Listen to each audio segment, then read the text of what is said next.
से हैं? आशा करता हूँ बहुत ही अच्छे होंगे और आज हम लोग करने वाले हैं, जैसा कि आप लोगों को पहले से ही मालूम है कि daily class RRB group D का स्टार्ट कर दिया गया है इस रीजनिंग सीखो चैनल पे। तो जो भी मेरे दोस्त फॉर्म भर दिए हैं, ठीक है, रेलवे का जो है आरआरबी ग्रुप डी वाला फॉर्म जो भी भरे हैं उनसे आप लोग अच्छे तरीके से बता दीजिएगा कि आरआरबी ग्रुप डी का फ्री में जो है आप लोगों के रीजनिंग सीखो चैनल पर फुल टू फुल सिलेबस का तैयारी आप लोगों के कराया जा रहा है। ठीक है, तो आप लोग इस चैनल से जरूर जुड़ जाइएगा जो भी मेरे दोस्त इस जो है चैनल्स को देख रहे हैं। ठीक है, देखिए इस क्लास में हम लोग करने वाले हैं 15 ठो रीजनिंग के प्रश्न प्लस में जो है आपके 25 ठो जीके जीएस साइंस के प्रश्न। ठीक है, ये डेली ही क्लास आप लोगों को प्रोवाइड होता रहेगा 11 AM पे। ठीक है, तो जो भी मेरे दोस्त जो है चैनल से नहीं जुड़े हैं जुड़ जाइएगा और चैनल को सब्सक्राइब करके बेल आइकन दबा दीजिएगा ताकि 11 बजे वाली क्लास की नोटिफिकेशन आप तक चला जाए।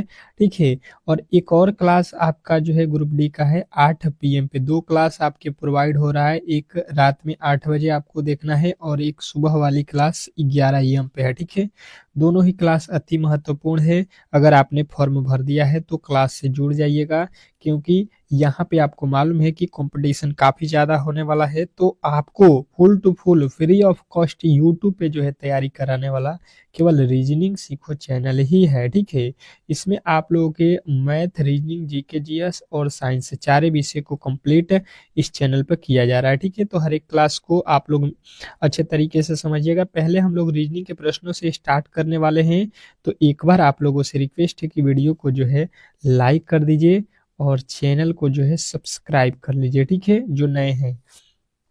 चलिएगा, पहले प्रश्न के उत्तर सभी लोग बताएंगे। 10 रीजनिंग में से 15 रीजनिंग में से जो भी मेरे दोस्त 10 को सही कर देते हैं, ठीक है, सही करते हैं, उनका बेहतर स्कोर माना जाएगा। तो देखते हैं कौन कौन इस टारगेट को जो है पूरा करता है। 10 ठो सभी लोगों का टारगेट होगा। अंत में बताना है कि रीजनिंग में आपने कितने प्रश्नों को सही किया। ठीक है, कह रहा है कि दिए गए समीकरण को संतुलित बनाने के लिए किन दो चिन्हों को परस्पर आपस में बदलना चाहिए। ठीक है, हर एक प्रश्न के लिए आपके बहुत ही कम समय मिलेंगे, 10 सेकेंड से कम ही मिलेगा। आप लोग कोशिश कीजिए हमारे साथ ही प्रश्नों को सॉल्व करना। ठीक है, तो देखिए पहले वाले ऑप्शन को अगर चेक करेंगे तो जहां पे प्लस लिखा है वहां पे माइनस रखेंगे। ठीक है, जहां पे प्लस लिखा है वहां पे माइनस, जहां पे माइनस लिखा है वहां पे प्लस, और इसको सॉल्व करने से 21 होना चाहिए। तो देखेंगे अगर, तो यहाँ पे 3 से जो है 27 से जो है यहाँ पे भाग देना है, यहाँ पे किसमें 3 में, तो यहाँ से तो भाग लग जाएगा, लेकिन 14 में 9 से भाग नहीं लगेगा, बिल्कुल पहला गलत हो जाएगा। ठीक है, दूसरे को क्या कह रहा है, गुणा और माइनस को चेंज कीजिए, गुणा के जगह पे माइनस कर दीजिए, माइनस के जगह पे गुणा कर दीजिए। अब इसको सॉल्व कीजिए, तब भी यहाँ पे देखिएगा क्या हो जाएगा, यहाँ पे तो यहाँ से भाग देंगे तो यहाँ पे 9 आ जाएगा, 1/9 हो जाएगा, और यहाँ पे 54 में 9 से गुणा करेंगे तो वैल्यू काफी ज्यादा हो जाएगा, यानी कि ये भी आपके उत्तर नहीं होने वाला है। ठीक है, दूसरा देखेंगे आपके ऑप्शन नंबर सी में, भागा और माइनस को चेंज कर दीजिए, जहाँ पे माइनस लिखा है वहां पे भागा कर दीजिए, जहाँ पे भागा लिखा है वहां पे माइनस कर दीजिए। बिल्कुल इसको करके देख लेते हैं हम लोग क्या होता है। 14 तिया कितना होता है, 42 माइनस 27, उसके बाद से इसमें भाग दे दीजिए, कितना होता है, तो 9 छक्का 54 हो जाएगा। ठीक है, तो 42 और 6 कितना होता है, 48, 48 में से 27 माइनस करेंगे तो ये आपके होते हैं कितना, 21। ठीक है, 21 जो है इस प्रश्न का राइट उत्तर हो जाएगा option number C. Option number C के साथ आपको जाना था। आशा करता हूं कि ये प्रश्न आज जो है सभी लोगों के सही हुए होंगे। ठीक है, हर एक प्रश्न को बेहतरीन तरीके से ईमानदारी से बनाना है और उत्तर अंत में आप लोगों के स्कोर बताना है कि रीजनिंग में कितने किए और जीके में कितने किए। ठीक है, पहले रीजनिंग के टारगेट है आपके 10 सही करना। ठीक है, उत्तर भी बताते रहिएगा कि किस प्रश्न का कौन सा उत्तर होगा। कह रहा है कि दी गई पंक्ति में लुप्त संख्या ज्ञात कीजिए। जो दिया गया पंक्ति है इसमें जो है आप लोगों के वाट के स्थान पे कौन सी संख्या आने वाली है, यही आप लोगों से पूछा गया है। बताने की कोशिश कीजिएगा सभी लोग, सभी लोगों के उत्तर बेहतरीन जो है तरीके से आने चाहिए। तो मैंने आप लोगों के 2 ही तरीके बताए थे, एक ये एक पंक्ति एक स्तंभ। स्तंभ तरीके से देखेंगे तो 1 के बाद 3, 3 के बाद 2, 2 के बाद 4 लिखा है। ठीक है, 3 के बाद 7, 7 के बाद 5, 5 के बाद से 9 लिखा है। कोई लॉजिक आपको समझ में आ रहा होगा, कहिएगा बिल्कुल ही किसी तरीके का लॉजिक आपको समझ में नहीं आया, क्योंकि मुझे भी लॉजिक समझ में नहीं आया। ठीक है, अब देखते हैं दूसरे तरीके से। अब इसको पंक्ति वाइज देख लेते हैं कि क्या इस तरीके से इसको बनाया गया है क्या। तो मैंने आप लोगों को पहले भी बताया कि जो बड़ी संख्या होती है इसको आप लोगों को लाना होता है, मतलब 1 और 3 से हमको 28 लाना है। अगर 1 और 3 को जोड़ते हैं तब भी 28 नहीं होगा, 1 और 3 को गुणा भी करेंगे तो 28 नहीं होने वाला है। मेन यही यहाँ पे लॉजिक आपको पता करना होता है। तो अब क्या करेंगे कि इसका हम लोग क्यूब कर देते हैं दोनों का, ठीक है। क्यूब करेंगे तो कितना हो जाएगा, 1 का क्यूब 1 और 3 का क्यूब 27 होता है। 27 और 1 28 जो है आप लोगों के यहाँ पे मिल गया। अब उसी तरीके से दूसरे वाले को जो है आप लोगों को यहाँ पे सॉल्व कर देना है बेहतरीन तरीके से। क्या लिखा है, 58, ठीक है। 58 आप लोगों को यहाँ पे किससे लाना है, 7 और 3 से, ठीक है। 3 और 7 से, ठीक है। तो इसका वर्ग करेंगे, इस बार कितना किया गया है, वर्ग। 3 का वर्ग 9 और 7 का वर्ग 49। 49 9 कितना होता है आप लोगों के, ये होता है 58, ठीक है। 58 जो कि यहाँ पे लिखा गया है। तो पहले वाले में क्यूब लिखा गया था, ठीक है, और जोड़ दिया गया था। दूसरे वाले को वर्ग करके जोड़ दिया है। तीसरे वाले का क्या किया गया है, फिर तीसरे वाले का फिर जो है क्यूब करके जोड़ दिया है, ठीक है। 5 का क्यूब 125 और 2 का क्यूब 8, 25 8 133 यहाँ पे आप लोगों को मिल जाएगा। पहले वाले में वर्ग, ठीक है, इसको वर्ग किया है, इसको घन किया है, ठीक है, फिर इसको वर्ग किया है। तो फिर इसका क्या करेंगे हम लोग, सॉरी, पहले वाले का घन किया था ना, यहाँ पे घन किया है, फिर वर्ग किया है, फिर घन किया है। तो अब जो है वर्ग करेंगे, ठीक है, और जोड़ दीजिए। 9 का वर्ग कितना होता है, 81 होता है, प्लस 4 का वर्ग 16 होता है। 16 81 जोड़ दीजिए, कितना हो जाएगा, 97। और 97 आपके बिल्कुल right Uttar option number A में दिया गया है, ठीक है। तो अच्छे तरीके से समझ में आ गया होगा कि यहाँ पे घन, यहाँ पे स्क्वायर, फिर यहाँ पे घन, यहाँ पे स्क्वायर, और इसी को जोड़ दिया गया है, ठीक है। बिल्कुल आसान प्रश्न था। आशा करता हूं कि आपके प्रश्न सही हुए होंगे। नेक्स्ट प्रश्न, अगला प्रश्न कह रहा है कि दी गई श्रृंखला में अगला पद ज्ञात कीजिए, और इस क्लास का पीडीएफ लेना चाहते हैं, ठीक है।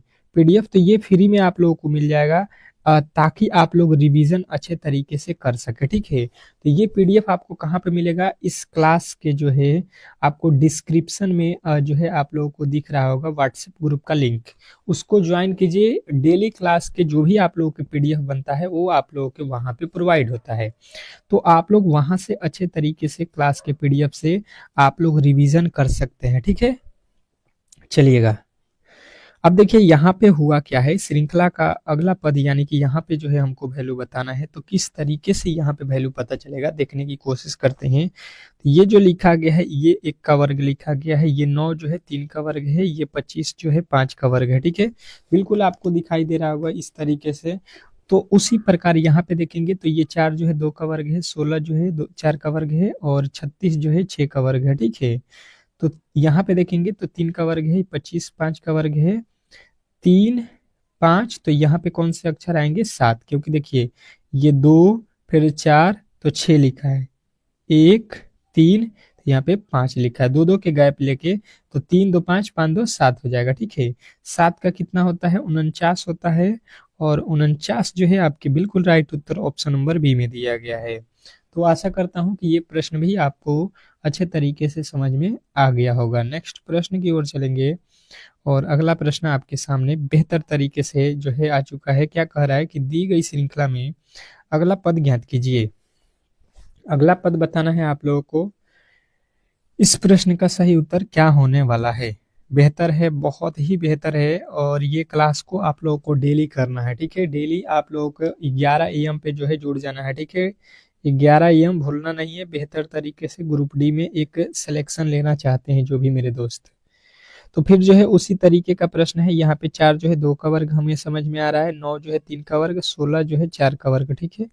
ये 1 का वर्ग होता है, 4 2 का वर्ग होता है, 9 3 का वर्ग होता है, ठीक है। इस बार देखिएगा 2 के बाद 3 3 के बाद 4 लिखा है, यहाँ पे 1 1 के बाद 2 2 के बाद 3, यानी कि यहाँ पे लगातार संख्याओं को लिखा गया। यहाँ पे देखिए 3 का वर्ग लिखा है, 3 के बाद यहाँ पे 4 का, तो 4 के बाद लगातार संख्या कौन आती है, 5 5 का वर्ग 25। बिल्कुल ही आपके राइट उत्तर हो जाएगा ऑप्शन नंबर डी। डी के साथ आप लोगों को जाना था। आशा करता हूं कि ऐसे प्रश्नों में कभी भी आप लोग गलती नहीं करेंगे, ठीक है। नेक्स्ट प्रश्न स्टार कर लीजिएगा। ये प्रश्न आपके एग्जाम हॉल में किसी ना किसी शिफ्ट में पूछने वाला है, ठीक है। बहुत बेहतरीन प्रश्न है, कह रहा है कि दिए गए विकल्पों में से विषम ज्ञात कीजिए। जो दिया गया विकल्प है इसमें जो है आप लोगों के विषम ज्ञात करना है, ठीक है। बताने की कोशिश कीजिएगा सभी लोग कि इसमें कौन सा अक्षर विषम है, ठीक है। पहला लिखा गया है अभिनेता, फिल्म, संगीतकार, निर्देशक। अब इसमें अलग तीन एक जैसे हैं, ठीक है, और एक ही अलग आपको दिख रहा होगा। उस अलग वाले की पहचान आपसे पूछ रहा है। तो हम लोगों को क्या करना होता है कि देखिए यहाँ पे कहेंगे कि निर्देशक, संगीतकार और अभिनेता, ये पार्टिकुलर किसी व्यक्ति को बोला जाता है, ठीक है। कि व्यक्ति क्या है, संगीतकार है, निर्देशक है, अभिनेता है, ठीक है। इस तरीके से आप लोगों ने सुना होगा कि ये भाई साहब अभिनेता है, मतलब एक्टर है। लेकिन फिल्म किसी व्यक्ति को नहीं बोला जाता है, ठीक है। आप लोगों को अच्छे तरीके से मालूम होगा। तो ये जो है आप लोगों के अलग हो जाएगा ऑप्शन नंबर बी। जितने भी मेरे दोस्त बताए हैं उनका बिल्कुल सही उत्तर है, इसमें किसी तरीके के डाउट नहीं होना चाहिए। नेक्स्ट प्रश्न, अगला प्रश्न आपके सामने कह रहा है कि दिए गए विकल्पों में से विषम ज्ञात कीजिए। जो दिया गया विकल्प है इसमें आप लोगों को फिर से विषम बताना है। और ये मैं सोच रहा हूँ कि जो भी मेरे दोस्त देख रहे हैं जो पिछले वाले प्रश्न को नहीं किए थे वो इस प्रश्न को सही करें। और आपको मिलते हैं 10 सेकंड का समय, ठीक है। 10 सेकंड में आप लोग इसको अच्छे तरीके से समझिए और बताने की कोशिश कीजिए कि गिटार लिखा है, सितार लिखा है, हारमोनियम लिखा है और सारंगी लिखा है, इसमें अलग कौन है। बहुत बड़ा प्रश्न है आपके एग्जाम के दृष्टिकोण से, ठीक है। और सेम टू सेम ऐसा ही प्रश्न आपको एग्जाम हॉल में देखने को मिलेगा। तो आप लोग तैयारी में जुड़ जाइए और फ्री ऑफ कॉस्ट में क्लास हो रहा है, ठीक है। आप लोगों को किसी तरीके का पैसा भी नहीं देना पड़ेगा। तो इससे बड़ी बात क्या हो सकती है। बाकी यूट्यूब पर बहुत सारे जो है आपको मिल जाएंगे पेड कोर्सेस, आप लोग उसको ले सकते हैं, आपका मन है। परंतु फ्री में जो मिलता है उससे आप लोगों को पढ़ लेना चाहिए, ठीक है। देखिएगा गिटार लिखा है, सितार लिखा है, सारंगी लिखा है, हारमोनियम लिखा है। तो जो भी इनको देखा होगा, ठीक है, अच्छे तरीके से उसको मालूम होगा कि ये जो है तार द्वारा बजाया जाता है, ठीक है। किसको, गिटार को, सितार को, सारंगी को। परंतु हारमोनियम आप लोगों ने देखा होगा कि इसको जो है उसके हाथ द्वारा जो है पक्ति द्वारा इसको इस तरीके से उसके जो है बजाए जाते हैं, जो उसके बटन होते हैं उसको दाब कर, ठीक है। तो आप लोगों के ऑप्शन नंबर सी जो है इस प्रश्न का राइट उत्तर हो जाएगा। नेक्स्ट प्रश्न, ये देखिए कोडिंग डिकोडिंग का प्रश्न आ चुका है और इसको तो स्टार ही कर लीजिएगा। बिल्कुल ऐसा प्रश्न आपके एग्जाम हॉल में छपेगा। और ये मेरा मानना है कि आप लोग कोडिंग डिकोडिंग से 3 से 4 प्रश्न हर एक शिफ्ट में पूछेगा, ठीक है, रेलवे के एग्जाम में, क्योंकि हमेशा ये पूछा गया है, ठीक है। तो बताने की कोशिश करेंगे इसका उत्तर क्या होने वाला है। तो देखिए लिखा है RAFT, ठीक है, और इसका वैल्यू लिखा है 180। तो इसको हम लोग किस तरीके से सॉल्व करेंगे समझने की कोशिश करते हैं अच्छे तरीके से। तो देखिएगा यहाँ पे लिखा है आर का कोड 18 होता है, ए का कोड 1 होता है। आपको अच्छे तरीके से याद होना चाहिए। एफ का कोड 6 होता है, टी का कोड 20 होता है, ठीक है। अब इसी को आप लोगों को क्या करना है, ऐड करना है। तो हम देख रहे हैं 18 6 24, 24 1 25, 25 20 कितना हो गया 45। परंतु लिखा है 180। तो हम क्या करेंगे, इसमें टोटल अंकों की संख्या देखेंगे कितना है। तो 1 2 3 4 है, ठीक है। तो यहाँ पे 4 से गुणा कर देंगे तो ये हो जाएगा आपका 45 चौका 180। बिल्कुल ही आप लोगों को यहाँ पे दिख गया होगा, ठीक है। अब उसी तरीके से आप लोगों को जो है अगला यहाँ पे वैल्यू निकालना है DON का, ठीक है। DON का डी का कोड होता है 4 प्लस ओ का कोड होता है 15 प्लस एन का कोड होता है 14, ठीक है। 15 14 कितना होता है 19 4 23। 23 में क्या कीजिएगा, इस पर गुणा किससे। तो यहाँ पे कितने अंक है 3 है, 3 से गुणा कीजिएगा। 3 3 9 और 3 दूना का 6, यानी कि जो है 69। यहाँ पे आप लोगों की 1 मिनट यहाँ पे गलती हम लोगों ने जोड़ लिया ना।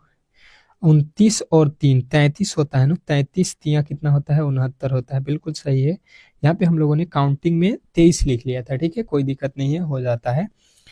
इसके लिए जो है क्षमा चाहता हूँ। नेक्स्ट प्रश्न, यहाँ पे इसको सॉरी इसका वैल्यू निकालना था SHOWER, ठीक है। तो इसके कोड पहले लिख लीजिए। S होता है 19 पे, H होता है 8 पे, O होता है 15 पे, W होता है 23 पे, ई होता है 5 पे, आर होता है 18 पे, ठीक है। बिल्कुल आप लोग इसको जोड़ ले सकते हैं। तो देखिए 18 होता है, 18 के बाद 8 सॉरी 19 8 कितना होता है 27, 27 15 42, 42 23 65 5 70 70 18 कितना होता है 88, 88 हो गया। 88 जो है आप लोगों के आ चुका है। अब इसमें अंकों की संख्या देख लीजिए 1 2 3 4 5 6, 6 से इसमें गुणा कीजिए, 8 छक्के 48 के हो गया 8, यहाँ पे भी है यहाँ पे भी है, यानी ये दोनों गलत। 8 छक्के 48, 48 4 52 हो जाएगा, 52 जो है आपके यहाँ पे दिया गया है, यानी कि पहला ऑप्शन भी गलत है, ठीक है। तो इस तरीके से इस प्रश्न का सही उत्तर आपको यहाँ पे ऑप्शन नंबर बी जो है मिल गया होगा। नेक्स्ट प्रश्न, अगला प्रश्न देखिएगा आप लोगों के सामने आ चुका है। फिगर काउंटिंग से रिलेटेड प्रश्न है, बहुत लाजवाब है और इसको आप लोगों को अच्छे तरीके से आना चाहिए, ठीक है। क्या लिखा है कि दी गई आकृति में कुल कितने त्रिभुज हैं, त्रिभुजों की जो है संख्या यहाँ पे काउंट करना है। फिगर काउंटिंग से रिलेटेड आप लोगों के प्रश्न पूछे जाते हैं एक ठो, तो ये भी आप लोगों को अच्छे तरीके से आना चाहिए। त्रिभुज काउंट, वर्ग काउंट, आयत काउंट, 3 जो है तरीके के प्रश्न पूछे जाते हैं। तीनों ही मैं आप लोगों को अच्छे तरीके से करा दूंगा, ठीक है। किसी दिन वृत्त जो है आप लोगों के त्रिभुज करा दूंगा, किसी दिन आपके आयत, किसी दिन वर्ग, तो अच्छे तरीके से आपके ये कंप्लीट हो जाएंगे। बहुत सरल तरीके से इसको आप लोग कर सकते हैं। देखिएगा पहले देखिए, कभी भी इस तरीके के कोठे आपको मिले तो यहाँ पे आप लोगों को क्या करना होता है, इस तरीके से इसमें लकीर खींचा जाए तो आपको सीधा सीधी इसमें गिन लेता हो कितने त्रिभुज हैं, ठीक है। छोटे छोटे छोटे छोटे जो त्रिभुजों की संख्या होती है उसको काउंट करके 8 त्रिभुज हुए तो इसका डबल कर दीजिएगा, यानी टोटल जो है इसमें अगर कोई पूछ देगा तो 16 त्रिभुजों की संख्या हो जाएगी, ठीक है।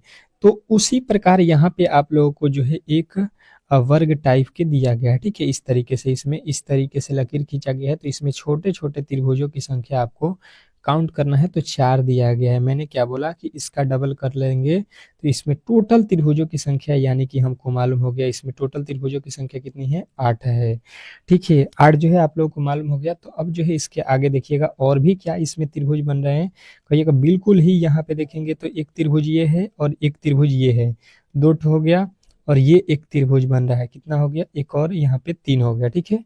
तो पहले 8 थे, 3 और कितना हो गया 11, ठीक है। अब देखिएगा 11 त्रिभुज आपको मिल गया, और एक जो है त्रिभुज आपके ये वाला बड़ा वाला को हम लोगों ने काउंट नहीं किया था, एक ये हो जाएगा आपके 12, तो टोटल त्रिभुजों की संख्या 12 हो जाएगा, ठीक है। बेहतर तरीके से आपको ये भी समझ में आ गया होगा, ठीक है। आशा करता हूं कि ऐसे प्रश्नों में कभी भी आप लोग गलती नहीं करेंगे। नेक्स्ट प्रश्न, अगला प्रश्न देखिएगा आप लोगों के सामने आ चुका है। नाइट्रोजन, वायु, बर्फ के बीच वेन डायग्राम बनाइए। क्या क्या है आप लोगों के पास, नाइट्रोजन, वायु, बर्फ। तो देखिएगा यहाँ पे वायु लिखा है, तो वायु सबसे पहले यहाँ पे आप बना लीजिए, और नाइट्रोजन इसी के अंदर आता है, ठीक है।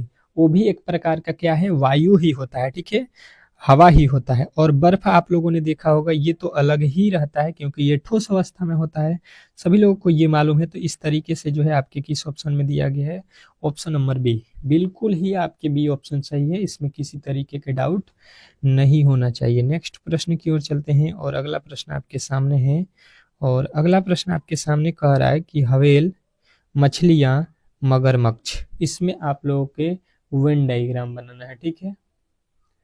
इसमें आपके वेन डायग्राम बनाना है, बनाने की कोशिश कीजिएगा, सभी लोग बनाने की कोशिश करेंगे, क्योंकि एक प्रश्न मैंने आप लोगों को अभी सॉल्व करके दिखाया है, ठीक है। तो ये प्रश्न के उत्तर आप लोगों के आने चाहिए, ठीक है।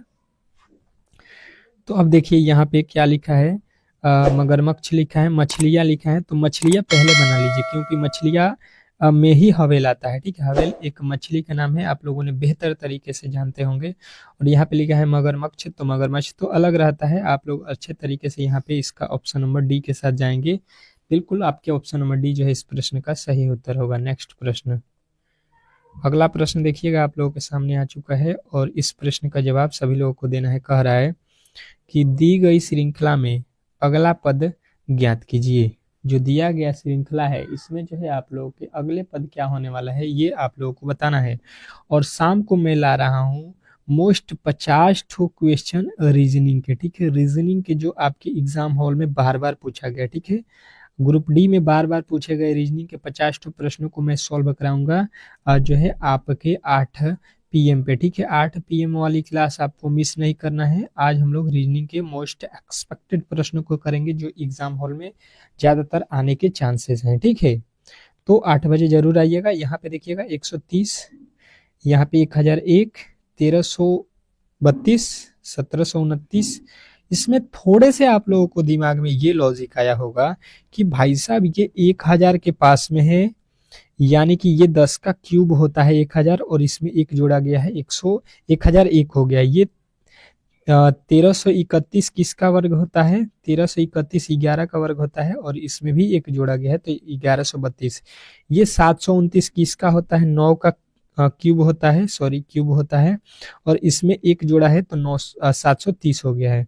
उसी प्रकार ये 12 का क्यूब 1728 होता है, उसमें एक जोड़ दिया है। देखिए पहले 9 का क्यूब किया है, एक जोड़ा है, फिर 10 का क्यूब एक जोड़ दिया, 11 का क्यूब एक जोड़ दिया, 12 का क्यूब एक जोड़ दिया, फिर 13 का क्यूब करेंगे और इसमें भी एक जोड़ देंगे।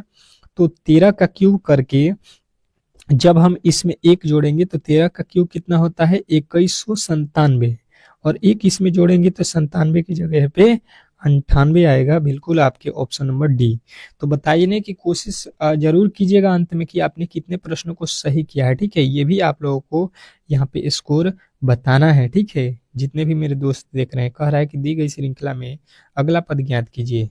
अब जो है इसमें आप लोगों को अगला पद बताना है। यहाँ पे फिर वाट के स्थान पे कौन सी संख्या आने वाली है। मैंने एक प्रश्न अभी आप लोगों को बेहतर तरीके से बताया था, तो ये प्रश्न आपके जो है यहाँ पे आने चाहिए। देखिएगा यहाँ पे 79 लिखा गया है, 79 से यहाँ पे 159 लिखा है। तो पहले यहाँ से देखिए कितना यहाँ पे जोड़ा गया है, तो हम देखेंगे 0 9 6 8 7 15 यानी 80।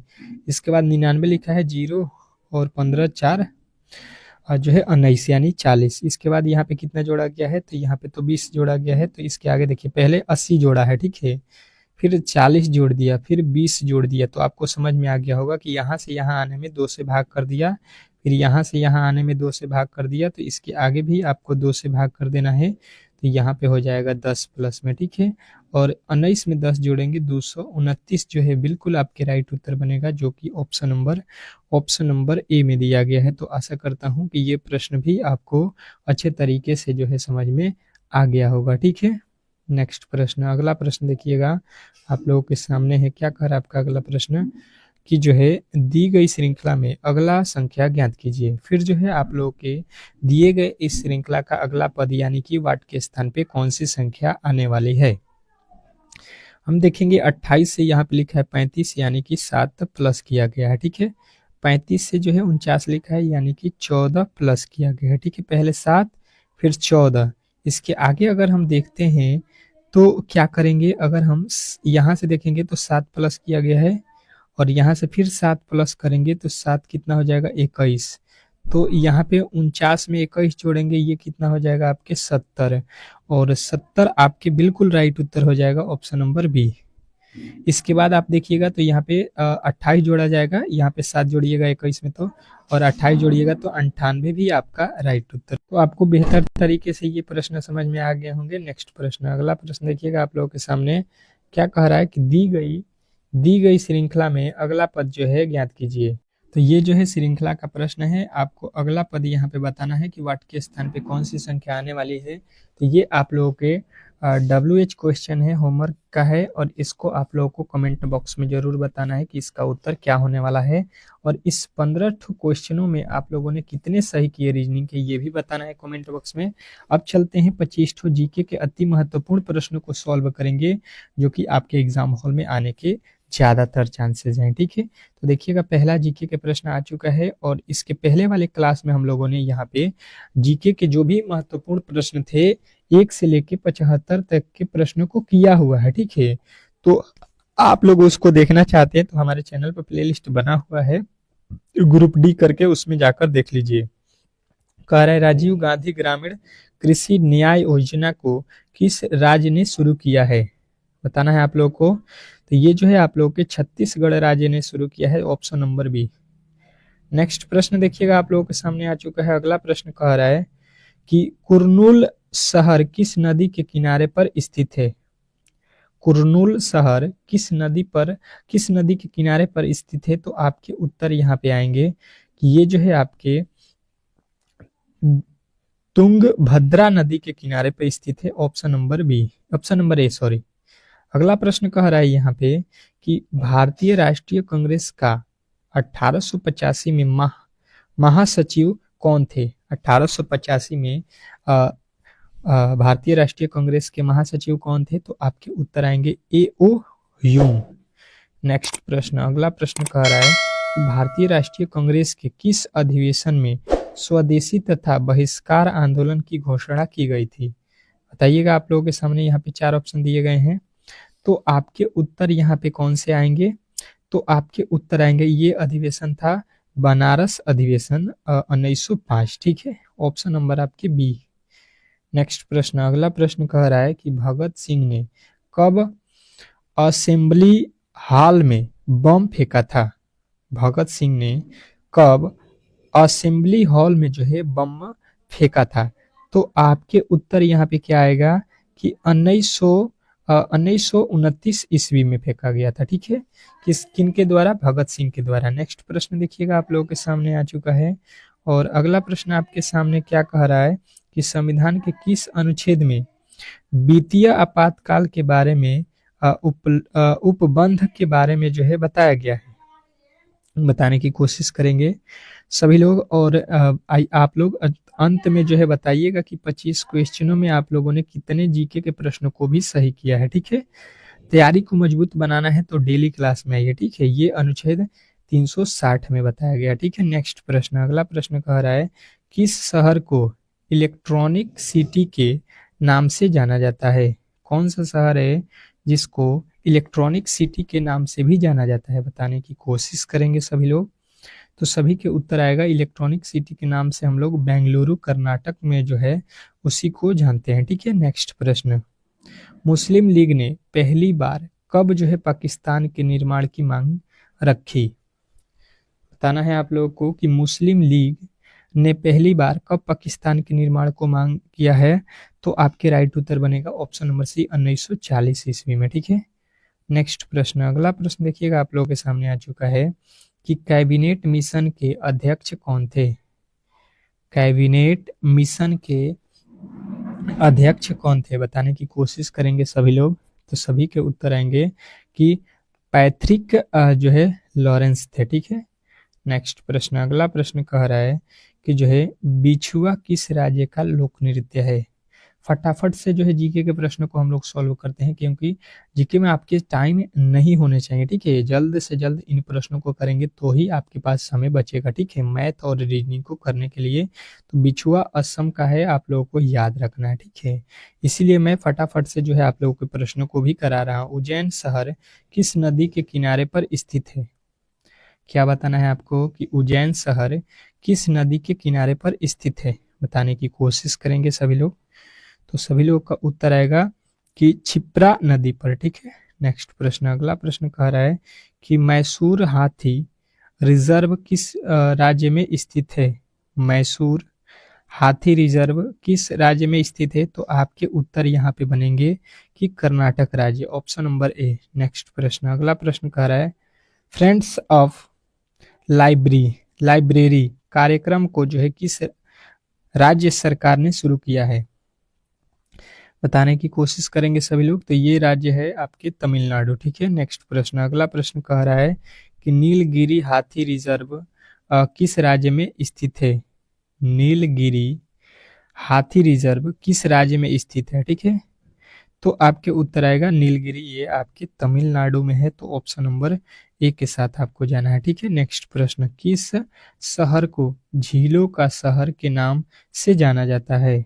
किस शहर को झीलों के नाम से जाना जाता है, ये आपको बताना है। तो आप लोगों को बताना है उदयपुर। ठीक है, राजस्थान में है। नेक्स्ट प्रश्न देखिएगा, आप लोगों के सामने आ चुका है संविधान के किस अनुच्छेद में संविधान संशोधन का प्रावधान के बारे में बताया गया है? बताने की कोशिश करना है सभी लोगों को। तो ये जो है आप लोगों के आएगा ऑप्शन नंबर सी, अनुच्छेद आर्टिकल 368 में। ठीक है, नेक्स्ट प्रश्न, अगला प्रश्न कह रहा है ट्यूबलाइट बनाने में किस कांच का जो है प्रयोग किया जाता है? जो हम लोग ट्यूबलाइट देखते हैं उसके जो कांच होते हैं उसको बनाने में किसका हम लोग प्रयोग करते हैं? तो कहिएगा सोडा कांच का। ठीक है। नेक्स्ट प्रश्न, अगला प्रश्न कह रहा है यहाँ पे कि 2027 में भारत की पहली महिला मुख्य न्यायाधीश कौन होगी? 2027 में पहली बार भारत की महिला मुख्य न्यायाधीश बनने वाली हैं, वो कौन है? तो आपको बताना है कि जस्टिस वीवी नागरत्ना। ठीक है। नेक्स्ट प्रश्न, अगला प्रश्न देखिएगा, कह रहा है फयाज खां का जो है संबंध किस वाद्य यंत्र से है? बताना है आपको फयाज खान का संबंध किस वाद्य यंत्र से है? तो आपको बताना है तबला से। ठीक है। नेक्स्ट प्रश्न, अगला प्रश्न कह रहा है कि झुमरा किस राज्य का लोक नृत्य है? झुमरा किस राज्य का जो है लोक नृत्य है बताने की कोशिश करेंगे। तो झुमरा जो है आपके असम का है। ठीक है। नेक्स्ट प्रश्न, अगला प्रश्न कह रहा है कि सुखविंदर सिंह का जो है संबंध किस वाद्य यंत्र से है? सुखविंदर सिंह का संबंध किस वाद्य यंत्र से है? तो आपके उत्तर बनेंगे तबला से है। ठीक है। नेक्स्ट प्रश्न, अगला प्रश्न कह रहा है ग्रेट हिमालय नेशनल पार्क कहाँ स्थित है? ग्रेट हिमालय नेशनल पार्क कहाँ स्थित है बताने की कोशिश करेंगे। ये जो है हिमाचल प्रदेश में है। ठीक है। नेक्स्ट प्रश्न कह रहा है कि ओरीविली राष्ट्रीय उद्यान कहाँ स्थित है? ओरीविली राष्ट्रीय उद्यान कहाँ स्थित है? तो आपके राइट उत्तर बनेगा महाराष्ट्र में है। ठीक है। राष्ट्रीय उद्यान से एक प्रश्न आपके एग्जाम हॉल में देने वाला है। ठीक है। तो अच्छे तरीके से जो भी इंपॉर्टेंट राष्ट्रीय उद्यान है उसको हम लोग कवर कर रहे हैं। वंदे भारत एक्सप्रेस ट्रेन का जो है संचालन करने वाली एशिया की पहली महिला लोको पायलट कौन बनी है? तो आपके उत्तर बनेगा कि जो है सुरेखा यादव है। ठीक है। नेक्स्ट प्रश्न, अगला प्रश्न कह रहे हैं कि पणिहारी नृत्य किस राज्य का लोक नृत्य है? पणिहारी नृत्य किस राज्य का लोक नृत्य है बताने की कोशिश करेंगे। तो ये जो है आपके गुजरात राज्य का है। ऑप्शन नंबर बी के साथ आपको जाना है। तो यहाँ पे जो है आप लोगों के 25 ठो जीके के प्रश्न कंप्लीट हो गए हैं। बताने की कोशिश करेंगे कि इसमें आप लोगों ने कितने प्रश्नों को सही किया है। ठीक है। 25 में आपके स्कोर कम से कम 10 होने चाहिए। ठीक है। जीके जीएस में 10 और रीजनिंग में 15 जो क्वेश्चन मैंने कराया उसमें आपके 10 होने चाहिए। ये टारगेट था। अगर आपने ये टारगेट अचीव किया है तो आप बहुत ही बेहतर तैयारी में है और आपके एग्जाम आते आते ये रीजनिंग में 15 में 15 होने लगेंगे और यहाँ पे 25 में लमसम 20 प्लस आपके स्कोर यहाँ पे जीके में भी होने लगेंगे। ठीक है। और यहाँ पे इतना करने लगे तो आपका 100% है कि ग्रुप डी में सिलेक्शन हो जाएगा। तो मिलते हैं नेक्स्ट वीडियो में, तब तक के लिए जो है धन्यवाद।